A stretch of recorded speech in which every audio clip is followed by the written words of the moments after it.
Welcome back to my channel happy students. आज के इस वीडियो में हम भारतीय राष्ट्रीय आंदोलन में गांधी जी की क्या भूमिका थी इसके बारे में जानेंगे। ये क्वेश्चन इतिहास का काफ़ी इंपॉर्टेंट क्वेश्चन है और ये एग्जाम में कई बार पूछा जाने वाला क्वेश्चन है, तो वीडियो को अंत तक जरूर देखिएगा। भारतीय राष्ट्रीय आंदोलन में गांधी जी की भूमिका का वर्णन करें अथवा भारतीय राष्ट्रीय आंदोलन को गांधी जी ने जन आंदोलन कैसे बनाया। ये दोनों क्वेश्चन एक ही है, लेकिन इसको पूछने का तरीका अलग अलग है, तो इस दोनों क्वेश्चन का आंसर एक ही होगा, तो इसमें कंफ्यूज होने की कोई ज़रूरत नहीं है। गांधी जी ने राष्ट्रीय आंदोलन को जन आंदोलन बनाया। इसके लिए उनके द्वारा निम्नलिखित रणनीतियाँ अपनाई गई जो विनाशक हथियारों से भी ज़्यादा कारगर साबित हुई। ठीक है, गांधी जी ने क्या किया, राष्ट्रीय आंदोलन को जन आंदोलन बनाने के लिए बहुत सारे राजनीतिक रणनीतियों को अपनाया, जो क्या हुआ, आज़ादी की लड़ाई में एक काफ़ी महत्वपूर्ण हथियार के रूप में साबित हुई। इसका जो फर्स्ट पॉइंट है वो है अहिंसा। गांधी जी कहते हैं अहिंसा कायर का कवच नहीं अपितु ये बहादुरी का उच्चतम गुण है। अहिंसा का सामान्य अर्थ है किसी की हिंसा ना करना, किसी भी प्राणी को मानसिक या शारीरिक चोट ना पहुंचाना आदि। गांधी जी का कहना था अहिंसा कायरों का कवच नहीं अपितु बहादुरी का उच्चतम गुण है। अहिंसा का अर्थ है किसी की हिंसा ना करना, किसी भी प्राणी को मानसिक या शारीरिक रूप से चोट ना पहुंचाना। ठीक है, और गांधी जी ने स्वतंत्रता आंदोलन में अहिंसा का काफ़ी सफल प्रयोग भी किया था। इसके बाद आता है सत्याग्रह का प्रयोग। सत्य के प्रश्न पर संघर्ष करने की रणनीति सत्याग्रह है। सत्य के प्रश्न पर संघर्ष करने की रणनीति ही सत्याग्रह कहलाती है। सत्याग्रह के प्रारंभिक प्रयोग गांधी जी ने चंपारण और खेड़ा में किसानों की दशा में सुधार हेतु किया था। ठीक है, जो चंपारण और खेड़ा में आंदोलन हुआ था, किसान आंदोलन, उसमें सत्याग्रह का प्रयोग किया गया था।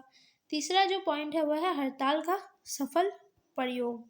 ठीक है, गांधी जी ने अहमदाबाद मिल मजदूरों के संघर्ष में हड़ताल का सफल प्रयोग किया। अहमदाबाद में जो मिल मजदूरों का संघर्ष हुआ था उसमें हड़ताल का सफल प्रयोग किया गया था। इसके फलस्वरूप मजदूरी के वेतन में 35% की वृद्धि हुई थी। इसके फलस्वरूप क्या हुआ था, जो मजदूर वहाँ पे थे उनको अपने मजदूरी के वेतन में 35% की वृद्धि भी हुई थी इस हड़ताल के बाद। ठीक है, चौथा जो पॉइंट है वो है असहयोग।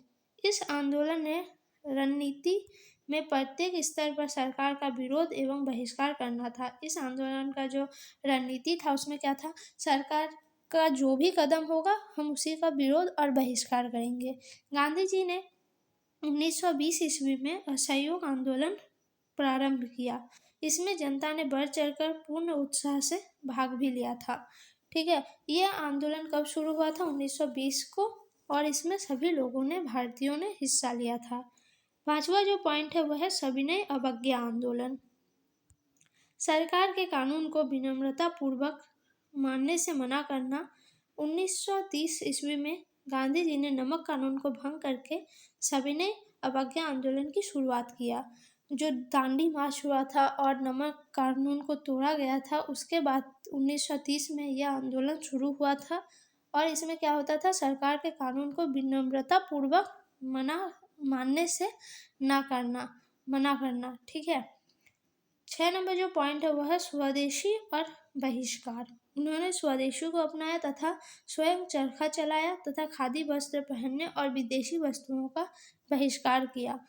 उनका मानना था कि स्वदेशी का उपयोग और विदेशी वस्तुओं का बहिष्कार होना आवश्यक है।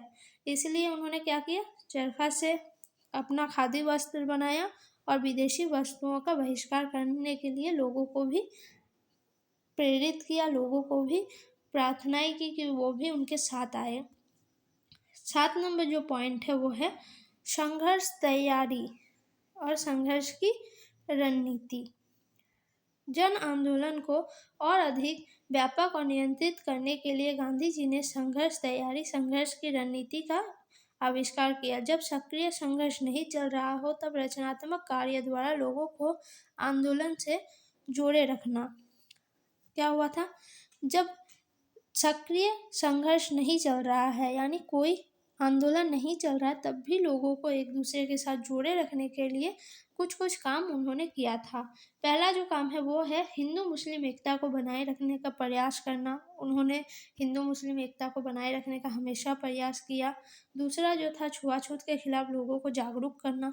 समाज में जो उस समय छुआछूत की व्यवस्था थी उसको दूर करने का प्रयास करना। तीसरा, आंदोलन में स्त्रियों की भागीदारी सुनिश्चित करना।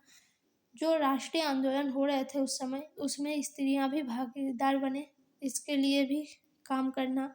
चौथा पॉइंट है देसी हस्तशिल्प को पुनर्जीवित करने का प्रयास करना। जो भारतीय स्वदेशी हस्तशिल्प की शैली है उसको पुनर्जीवित करने का प्रयास करना भी इसमें शामिल था।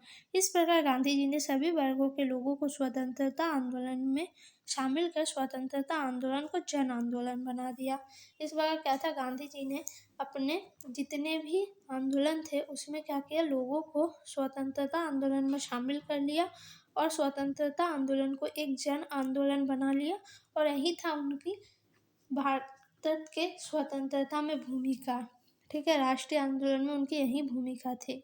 तो इस तरह से आप क्वेश्चन के आंसर को लिख सकते हैं। आपको ये वीडियो कैसी लगी कमेंट में ज़रूर बताइएगा। और नेक्स्ट आप किस क्वेश्चन के ऊपर वीडियो देखना चाहते हैं ये भी आप मुझे कमेंट में बता सकते हैं। अधिक जानकारी के लिए चैनल को ज़रूर सब्सक्राइब करें। धन्यवाद।